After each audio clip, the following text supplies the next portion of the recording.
Hello, everybody, and welcome to part 8 of Our World in Today, Our World Today, the Unionist Perspective. Today, we're looking at some topics that we believe broach on the subject of humbling and reckoning. And so I'd like to open it up to the team to see which of those articles was top of mind for you that you believe is a great way to kick off today's conversation.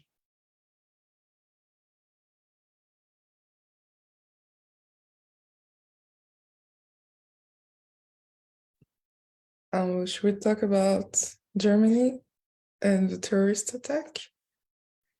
Yeah. Yeah, so basically there was a terrorist attack from someone from Germany towards its former Jehovah's Witnesses members of the church or churchgoers. And yeah, I think it shocked quite a lot of people. And I think the thing I saw in this was basically, I don't know, there's a feeling of a hate crime and some anger, residual anger inside of him that probably led to this act.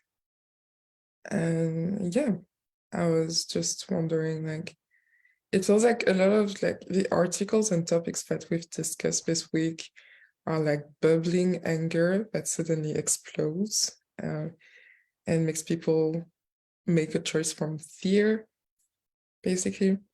So I'm curious to know how you guys feel about this news. We don't have to talk about it too long, but how you feel it's part of our discussion today on humbling and reckoning.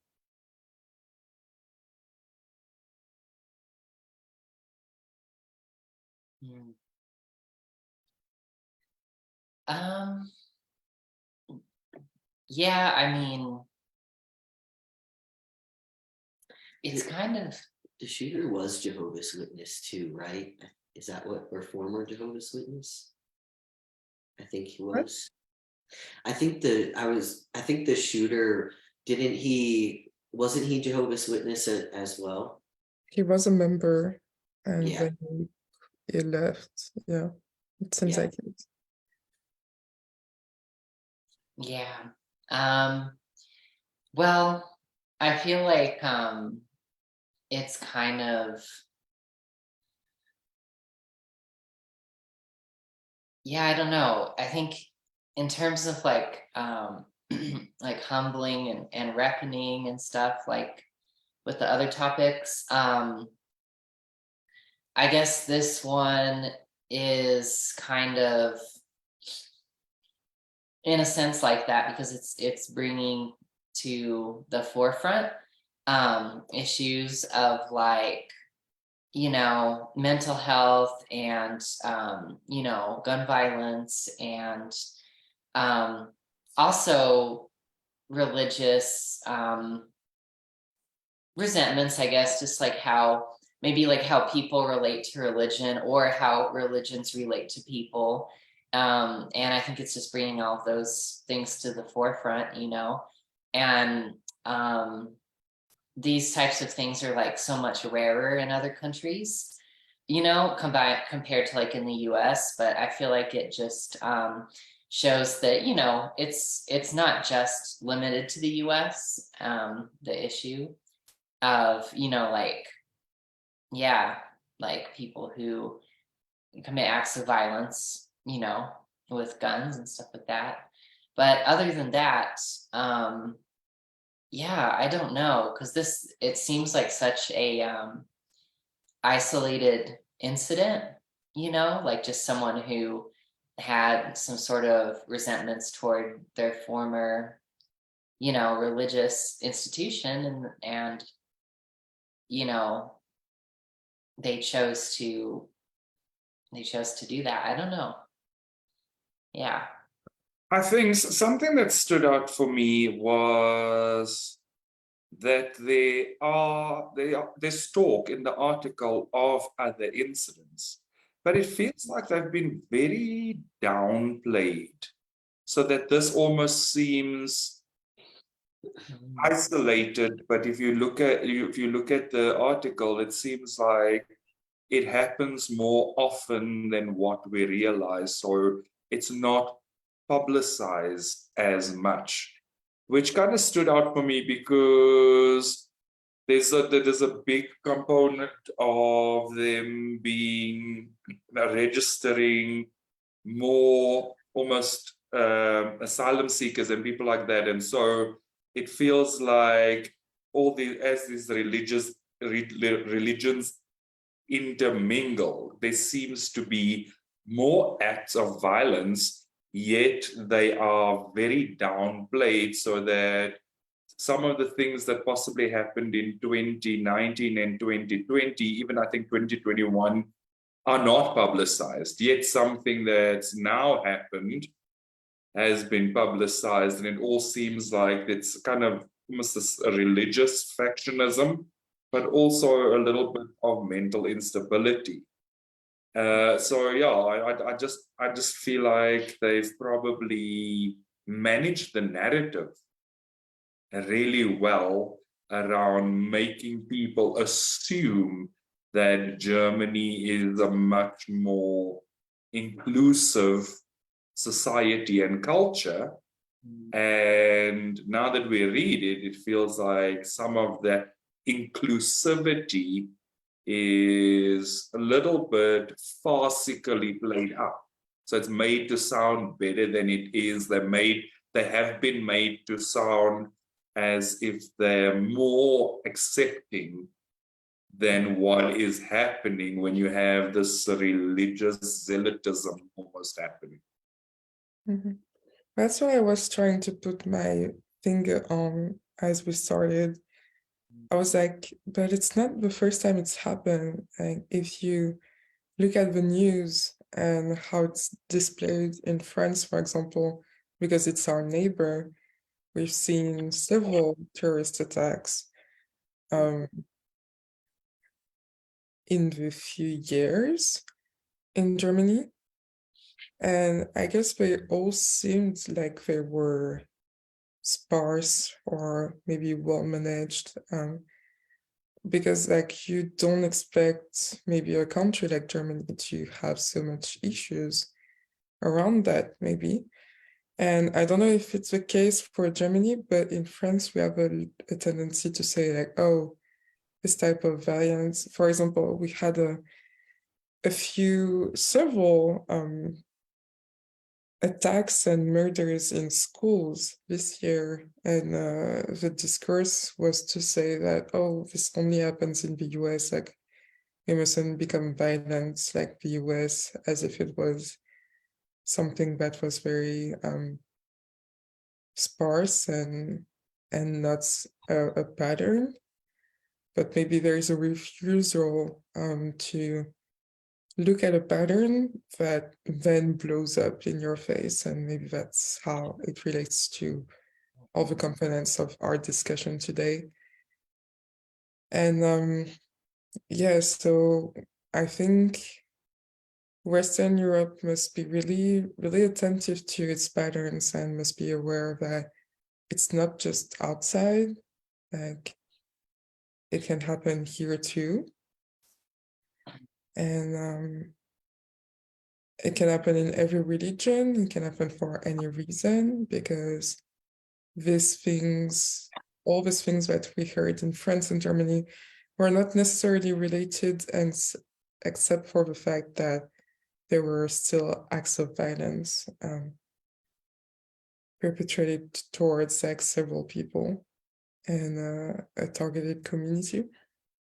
So yeah, I feel maybe it feels in my heart that that's the reason why we're talking about it today. And yeah, I feel like maybe Europe has a tendency, maybe that dated from colonization, to say like it's a fault of the other. And it's not necessarily the fault of the other, because the other is here and it's a repeated pattern, like we've seen this throughout the years. So yeah, there's something to look at for all of consciousness there. And yeah, I think you're right to say that it's not only in the US, and the US is not more violent or more sick or more superior or more inferior on certain things that other people. It's just that it looks different everywhere. So I almost feel that the reckoning that we're speaking to is in light of the truth surfacing. So what was shown to be a very accepting, very liberal, open country is actually now in the light of day being shown to be less accepting and less liberal, given that there's almost a layer of non-acceptance of the other that was almost hidden. And so it's a lot of it, I feel like lots of these stories are in opposition to the prevailing truth that's not really the truth. And all these stories are starting to say, well, the reckoning is happening in terms of the truth surfacing and showing that there is a layer of contrast in all of those spaces that is calling for healing. Mm-hmm. I think what you say fits perfectly with Israel and the protest that happened this week against Netanyahu and new laws. And I think it was very surprising for me, although I would say that we've talked about karmic laws, and I think there is some of that involved in the way it's blowing up right now. But Israeli people are always portrayed as very united, and although it's not the truth, we might say that consciousness was always portrayed as being like one people and standing for Israelis and an Israeli country, almost to the detriment of other countries and Palestine. And obviously, I knew that there were like at least underground societies saying like, and artists and intellectuals saying, hey, this is not okay. The way this country is ruled is not what we stand for. But it was usually the country was portrayed as very peaceful still, very advanced and democratic. And the fact that protest is a protest standing against like a dictatorship or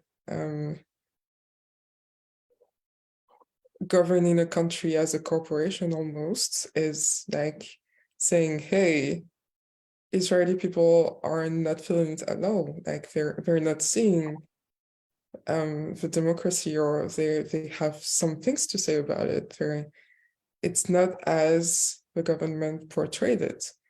It may not be like that extreme, but there are at least a few places in the life of Israeli people that feels uncomfortable for them, to the extent that they would take to the street, which is very unusual, to express that discontent and that discomfort. So something that stood out for me that was very odd was I read the name and I was like, is this man still alive? Because he was a politician in the late 80s and 90s and was very much a dictator. He was very much almost an imperial ruler of Israel. And so it was very interesting to see that he's come back into power as late as December last year, because he was probably one of the most unpopular presidents or prime ministers for a long, long time in 90s politics. So it was very interesting to see that the consciousness of Israel and its people have chosen to put him back in power. And he was one of the dictators that they fought against for the longest time as well. So, it's like almost this clash in their consciousness that's saying, yes, we chose him, but we don't want his ways, which is a very unusual political stew, if you want to call it that. Yeah. Oh, I know it's interesting. Maybe it comes from a place of like feeling vulnerable in the context of the Middle East politics. It kind of relates to the Saudi Arabia and Iran thawing of their tensions that happened. But although that happened like after the election, but like it would make sense to have someone, well, maybe not on a deep level, but like on a surface level, it could make sense to have someone who's like very hawkish and has a strong hand, if you feel threatened, in where you are. But I feel like that mentality, which has been applied already to, the West Bank and Gaza, like that mentality has been the way that the policy towards Gaza and the West Bank, like for a long time. But now I think it's kind of like spilling over into like Israeli society, like proper, I'm saying, like versus the West Bank and Gaza. And people are starting to see more and more that they are really uncomfortable with that. Meaning like they're uncomfortable with like heavy-handed or like authoritarian type stuff, like like overreaches of power, and they don't want that, or but like you said, there's like a feeling of conflict about like what they really want as a collective, and I feel that. Yeah, maybe there is like an uncertainty, or it feels like a lack of clarity there. And actually, I didn't even know they were fighting against dictatorship in the 80s. I think it's it illustrates how much focus is put on external policies and external politics for Israel, to the point that we don't know what is going on internally. And so I think they too were extremely focused on the external and protecting themselves maybe from the Middle East and strengthening the bonds with other countries, with corporations, and with the US, which is what Netanyahu as a prime minister represents in the years 2000s and 2010s. And but now that the bonds are strengthened, maybe people are realizing, oh, but there is this massive leak of energy inside, where the internal politics are not what we actually desire and like, and what's going on and what should we do. So maybe it indicates a shift in consciousness. I don't know, but I feel like overextending into external politics also has its consequences.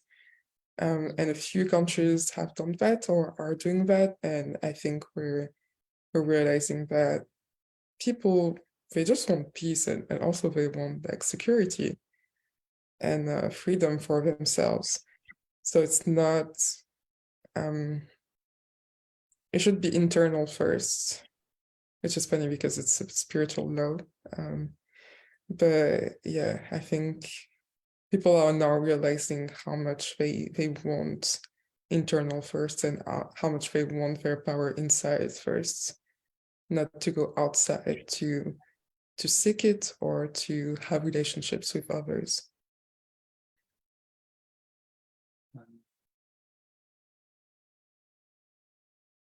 Yeah, I definitely think that there is a shift in how we are seeing the political landscape almost changing.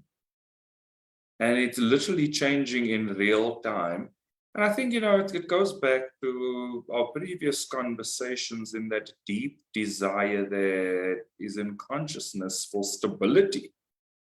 And so we're finding that deep desire coming through in sometimes unusual ways. And I mean, I've just looked at Benjamin Netanyahu as the Prime Minister of Israel, and he was the Prime Minister of Israel from 1996 to 1999, and then again from 2009 to 2021. So, there was a long time during the 2000s where he wasn't almost as public or as publicly viewed in the news, which kind of, like if you look at some of the other politicians, they seem to show up more. They almost a lot of articles around them in the news. There's a lot of commentary around their political maneuvering and things like that. And Israel has a ceremonial president, but the prime minister is probably the influential statesman, for lack of a better phrasing.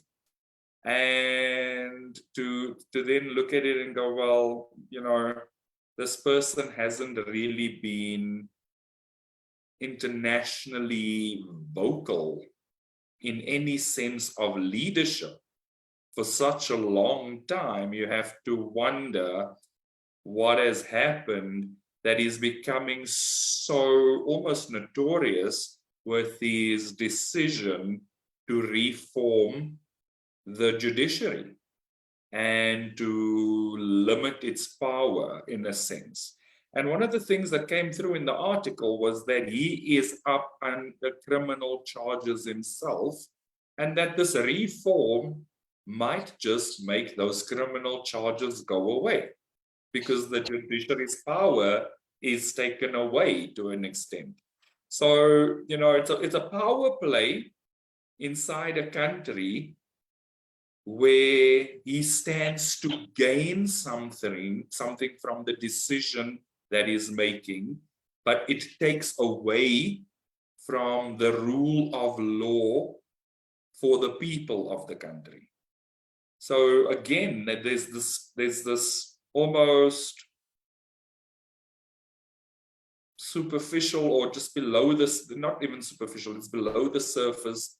There's a below the surface power struggle that the desire of the one shouldn't supersede the desire of the collective, when that collective desire is for the collective good. Mm-hmm. But also, isn't that their choice as well?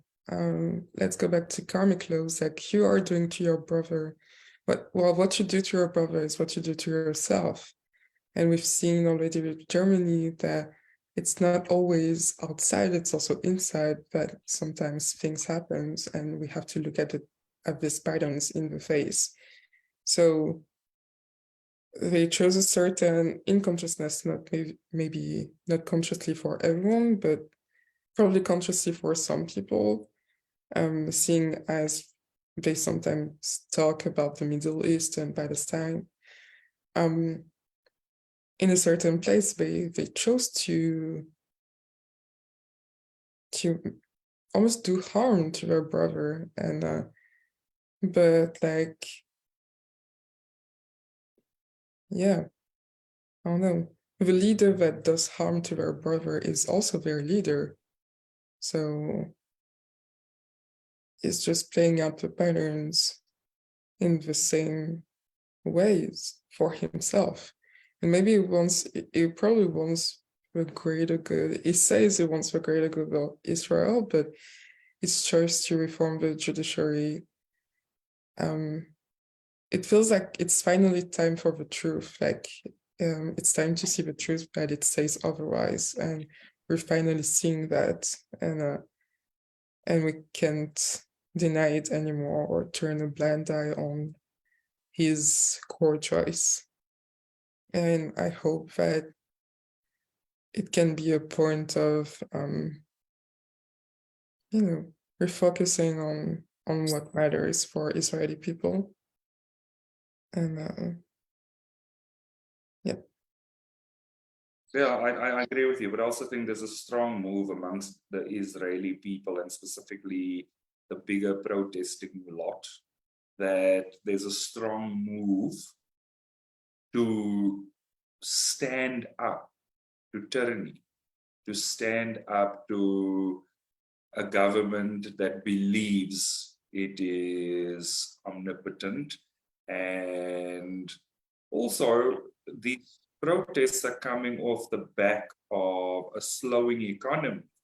So again, that desire, that deep desire for stability is once again being fueled by a desire to have the right leader, or the leaders do the right things, even if they may not necessarily be the right leader at the time. so maybe the idea that God comes through everyone. Yeah. Pardon?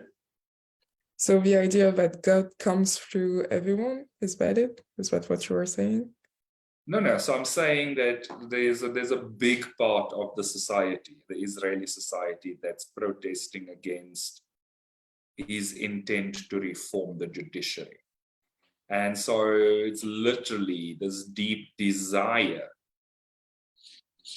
to have him do the right things for his people, even if he might not necessarily be the completely right leader right now. Oh, even though you said even though he may not be the right leader. Yeah. Yeah.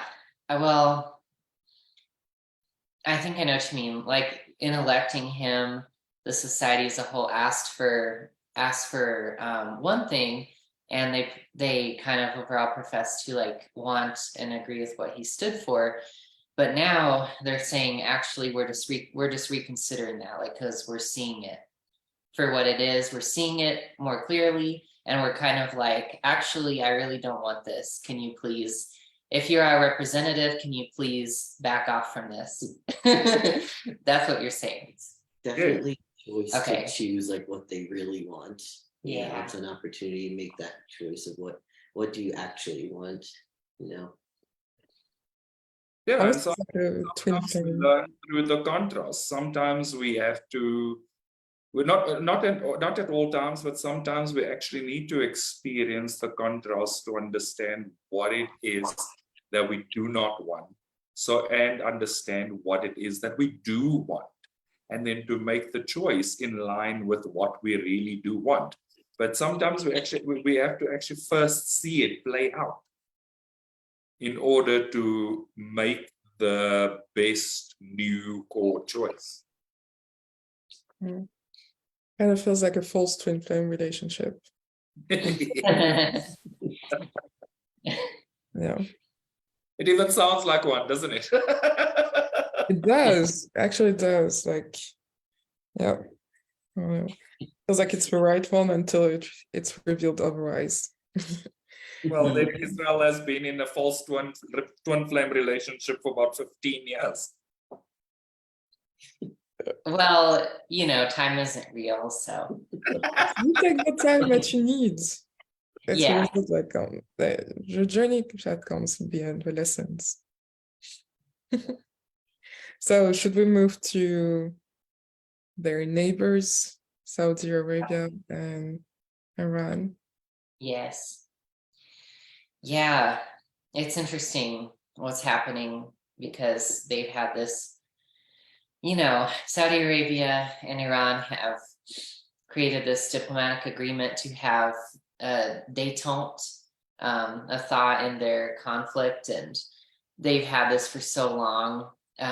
Well, I feel like it goes back deeper than that, but for 7 years they've both been fighting proxy wars in Yemen and other parts of the Middle East. And, Iran has been backing the rebels in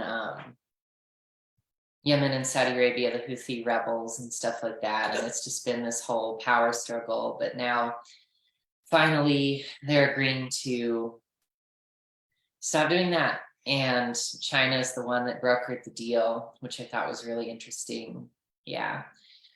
And yeah, what did you guys think about that? I just want to give a little summary. At first, it seemed like, wow, finally. Yeah. But then, like, considering the regimes that they are experiencing now, like, how does that play a part in all of that? I don't know. I was like, and the fact that China also was involved. Yeah, brokered the deal. And Yeah. I think both of them were also saying that we want to stand united against like Western meddling and BS. And I was like, I get it, because the West has done a lot of BS in the Middle East, and pretty much anyone involved with the Middle East has been involved partly because they're self-interested and they have a stake in the oil in the Middle East. And China is no different. They're just, pick a different self-interested ally, man. Like once your other ones, like the relationship starts to sour, let's pick a new one. That's how I feel about it. And Yeah. granted, I know that, that's just how it is. Like, China didn't have any like wars in the Middle East, and China's been careful to be very like neutral toward all of this, and they have been. And so I think that's why they could like broker the deal and stuff and everything. Yeah, So but China never does anything that doesn't have self-interest for right. it. So yeah, I think we all know that. And yeah, I understand the point of view of wanting to stand up united. But it also feels like last year we've talked a lot about how they used this narrative to kind of explain some of their authoritarian decision. So I think it's not about the speech, it's about the intention there. Is it a deal to really like in the interest of their people and their country united, or is it a deal with like other interests at heart? So yeah, so I have a little bit of a challenge on this thing, because as you said, what is the true intent?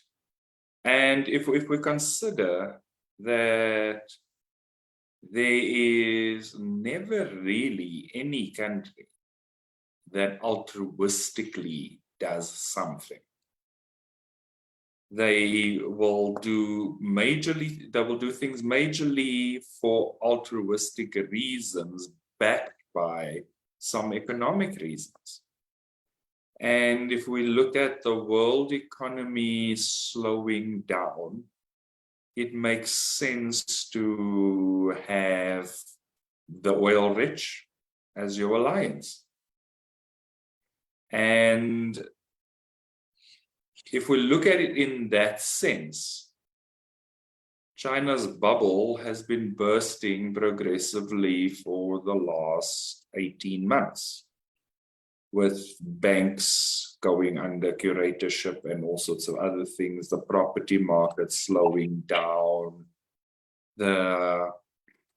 literally the deluge of exports of tech goods, their population slowing down. There's obviously something more at play.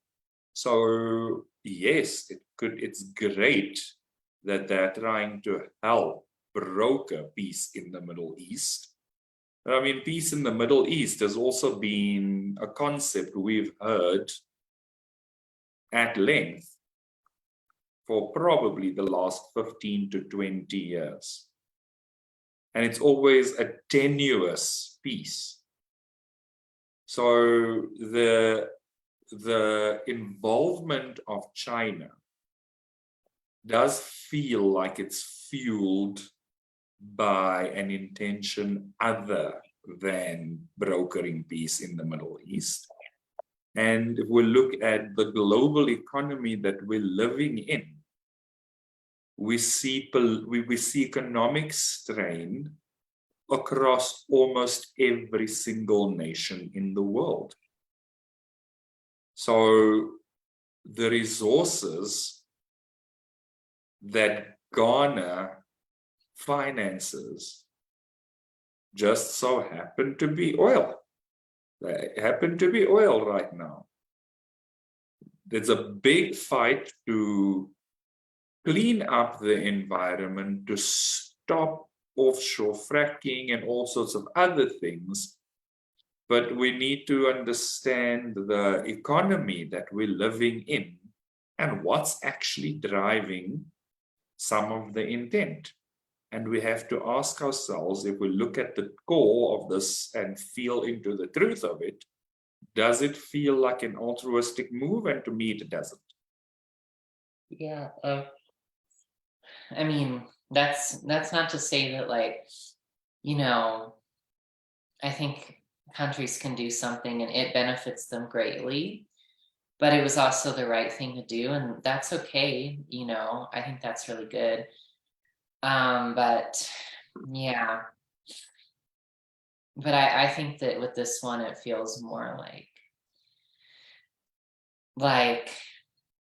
it feels more like I just want something, and can you guys just come to some agreement so that I can have what I want to. It does feel like that. Mhm. You know, I was kind of thinking that versus like World War II, for example. I don't know why, but it's just a big moment in history that comes up, like the US being involved in World War II. Well, they didn't get involved until Japan directly attacked them, so they had more of a stake in it. But it was, you know, it was a good thing for the world that they got involved in standing up to tyranny. And then as a result, basically the US became like a new level of superpower, and it was really beneficial to them. But like, it was still, I feel like, the right thing to do, you know what I mean? And so I think that happens, like, doing the right thing doesn't mean the country has to like take a loss, I think, at the surface level. I just wanted to say that, to voice that, because I'm like, you know, it's okay if you benefit from something positive that you do. But I feel like for this one, it's more just like very just self-interested, you know? Yeah. Well, you've stated the difference. And also we know that everything is always happening perfectly, and God always comes through, even through the bad things, even though it's not the best means to advance and ascend. I'm just wondering, I for some reason I have this feeling, and I often have this feeling too for China, and we've discussed this. is this a decision that is going to stay, or the minute that we are going to be in a better economy, it's going to be fallen? Like, the thing is, like, is it built?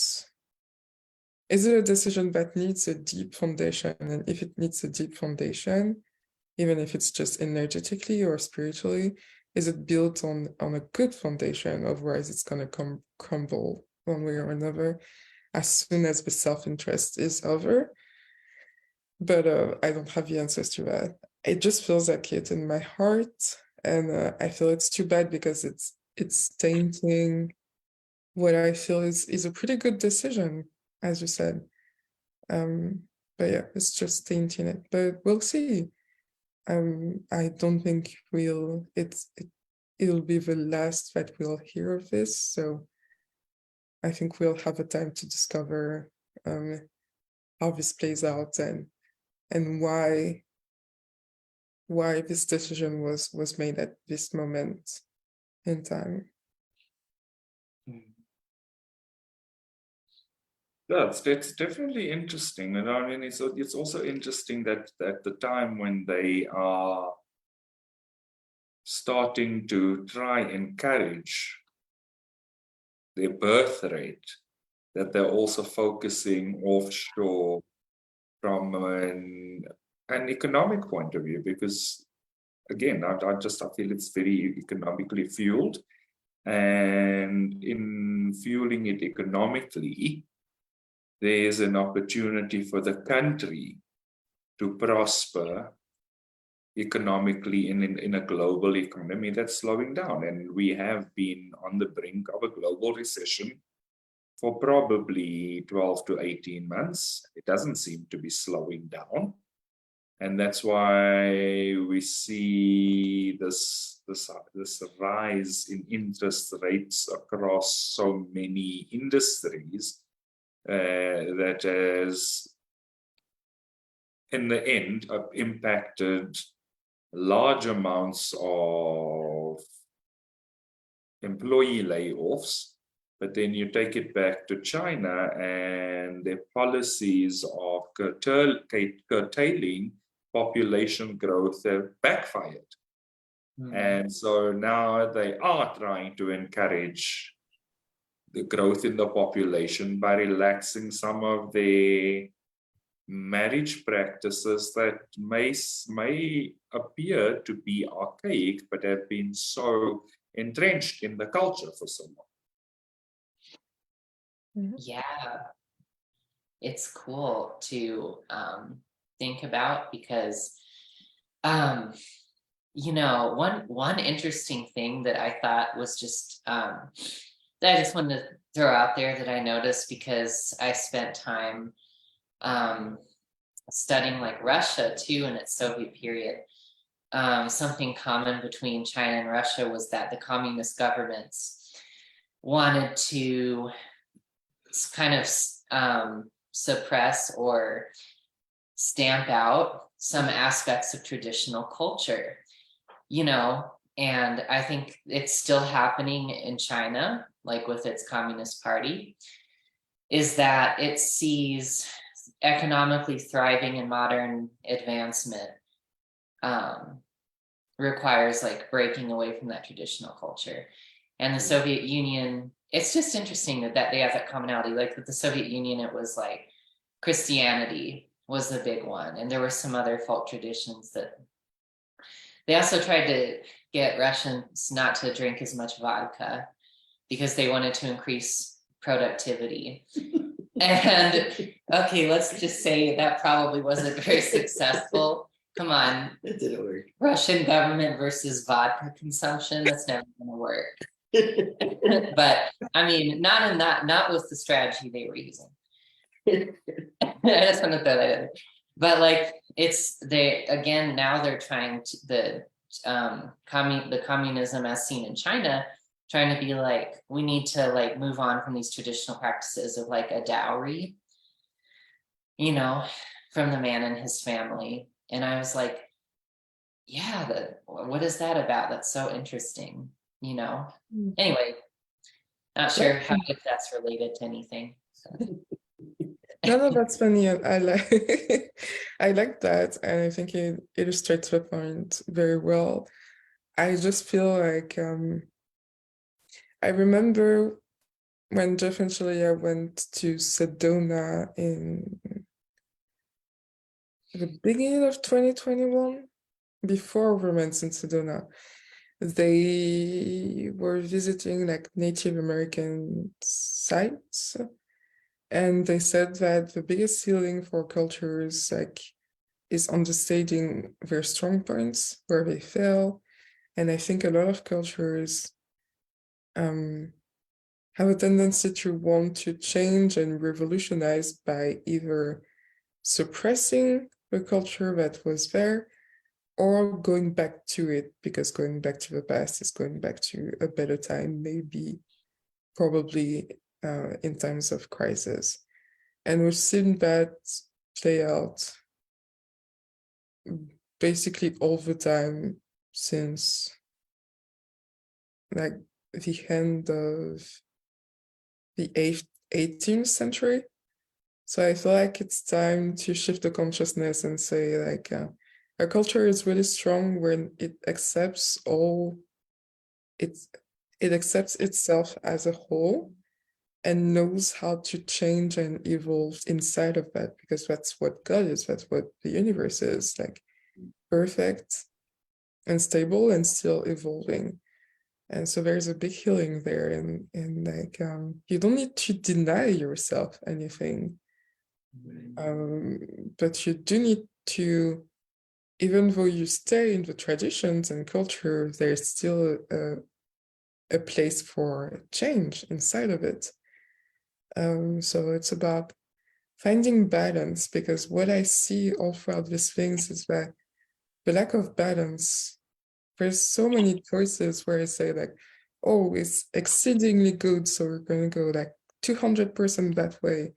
Or no, it's exceedingly bad, so it's going to cause like a small or big catastrophe, or we're going to go like 200% backwards. And we're like, how about we do the middle? How about we do something balanced, you know?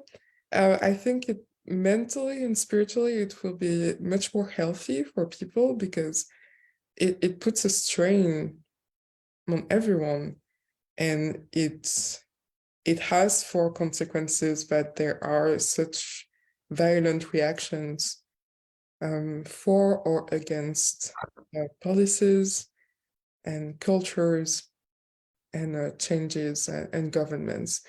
And I feel like the governments and people will do themselves a huge favor internally and externally by saying like, right, we need balance. And balance doesn't look like anything like we need to change everything that the other person did before. It just looks like, right, let's just like feel through our emotions. It's sensitive, okay. But there's still a balance and a foundation to just our culture. Otherwise, it wouldn't be there. So yeah. Yeah, I definitely agree with you that there's place for balance, but I also feel like part of the challenge is that there isn't sustainable progression. So it literally swings to ends of the continuum depending on who has the louder voice at which given time in society or in power or in politics or wherever. It feels like it swings too significantly because there's the desire to almost stamp your personal brand on certain things to an extent, as opposed to looking at what was progressively achieved or is in process of being achieved and potentially tweaking it to swing it around to implementation in a way that's palatable to you versus, you know, the idiom of throwing the baby out with the bathwater. And I feel like there's a lot of throwing the baby out happening. And sometimes the baby doesn't need to be thrown out. The baby maybe just needs a little bit of plastic surgery. Maybe. Well, maybe yes. Okay.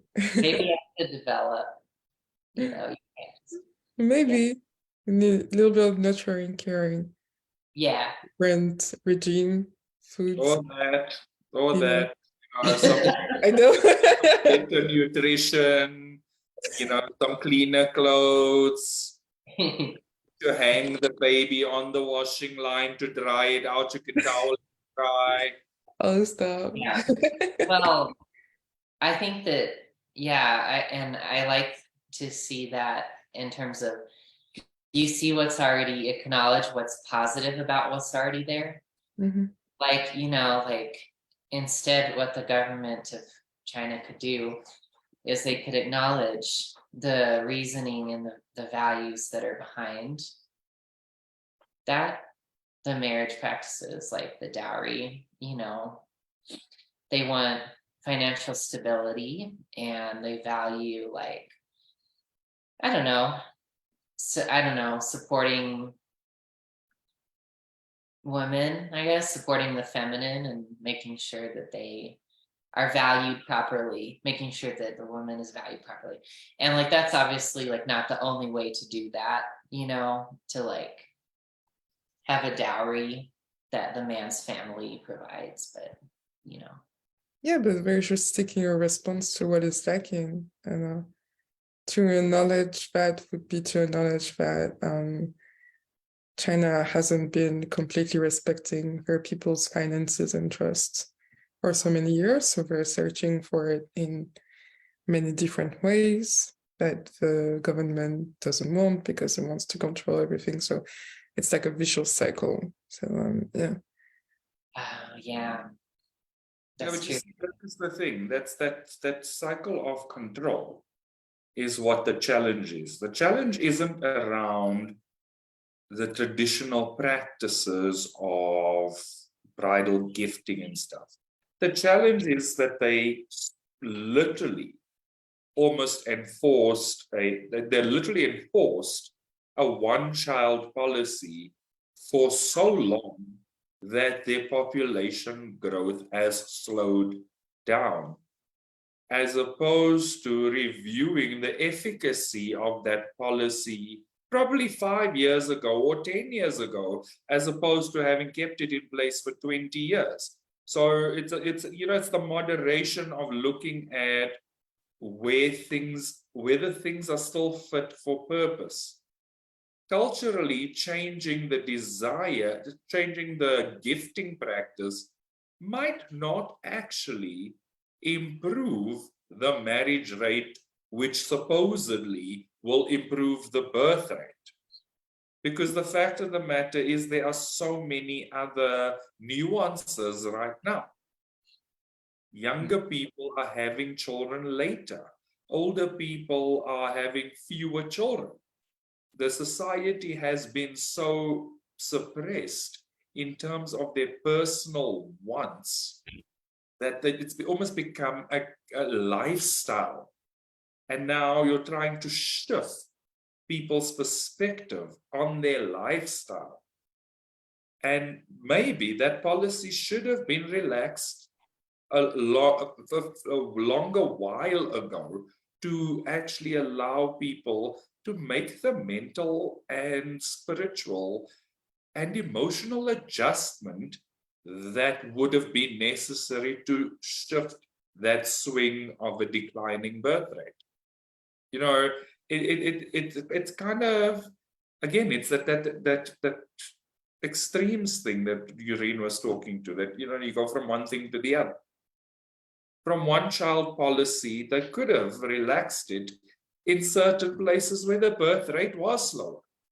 They could have relaxed it earlier. They could have incentivized it earlier.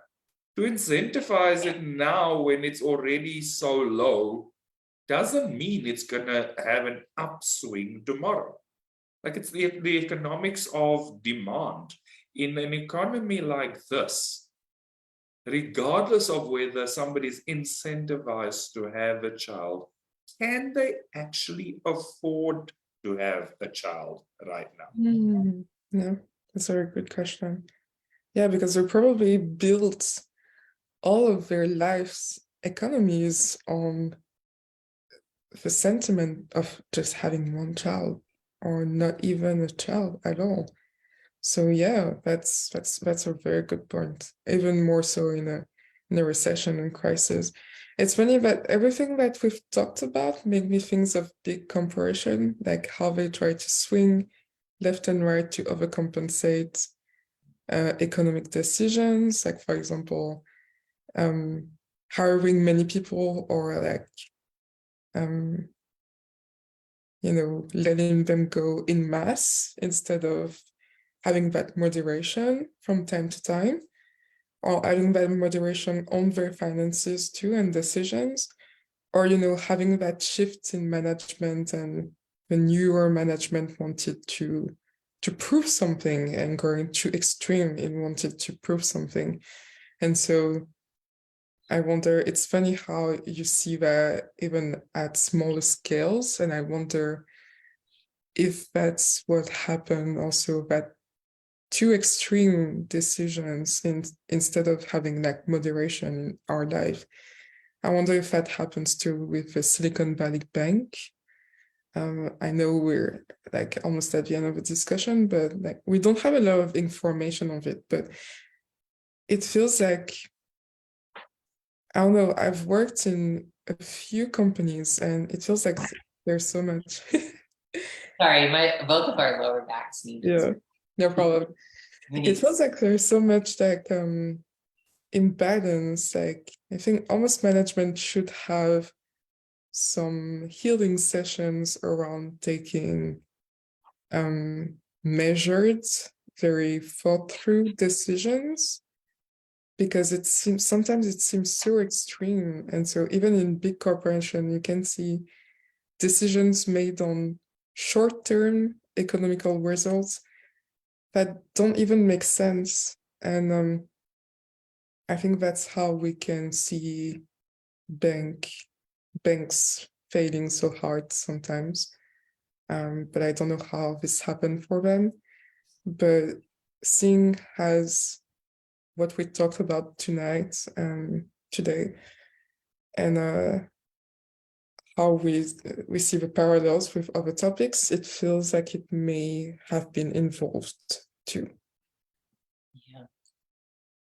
Yeah, so one of the dynamics of a smaller bank like Silicon Valley Bank is, and this was just based on their clientele. Tech startups might be a buzz, but they're generally smaller companies. In order to fund those companies, this bank needs significant investors. So they have to raise capital in order to fund those companies. But if those companies are not in a position to pay them back at the interest rates that they are asking, it becomes a leaky bucket. And what happens when you fund something? When you are a venture capitalist or a venture company, you want a return on your deposits. So you deposit the money, somebody's company comes and borrows that money, but they don't pay it back fast enough or at the level that you need to take to be paid back at, which means that the bank that you've deposited your money into starts to have a liquidity issue. They cannot continue to support those funded companies. So it's this vicious cycle of, do we now go and collect full value, knowing full well that we might lose 40 cents on per dollar, or do we give them another 10 Rand on the dollar in the hopes that we're going to collect 90 Rand on the dollar? So that economic decision feels to me like what's happened here. But again, I'm speculating from my knowledge of how smaller banks work. I do think that we need to explore it more because it would be a very interesting economic topic to understand. But yeah, we are on our hour. So Sage, I don't know if you wanted to share anything quickly. Yeah, well, I thank you for your knowledge on that because it's just helpful. I certainly didn't have that knowledge there. And I think it was just a combination of like thinking the tech sector would always be explosive like it was for the past like decade, like it would always be that way, but there's grounding, it starts to become normal, all of this stuff, and it loses that allure of the novel, of the newness of it. And so that going down, and then also interest rates being high, like they had so much of their assets were actually government bonds, but the government bonds lost value because right now they lost value somehow. Okay, so this combination of things, like they didn't have the assets to give people, basically, because the assets that they're holding on to lost value. So now they couldn't literally couldn't pay people back who were like asking for their money. So a combination of things, and it was vulnerable, but yeah, it was surprising because everyone thinks the tech sector, that's going to be secure forever, and then that happens and it's like, what? So to be continued. No, definitely to be continued. The bubble is definitely bursting in some way or another. I think it's worth exploration. So we will definitely bring the story back next week to see what else we've uncovered. Thank you to everybody for the conversation today. Thank you for following us. And those of you who haven't yet, please feel free to like and subscribe to our Church of Union YouTube channel. And we will see all of you next week. Thank you, everybody.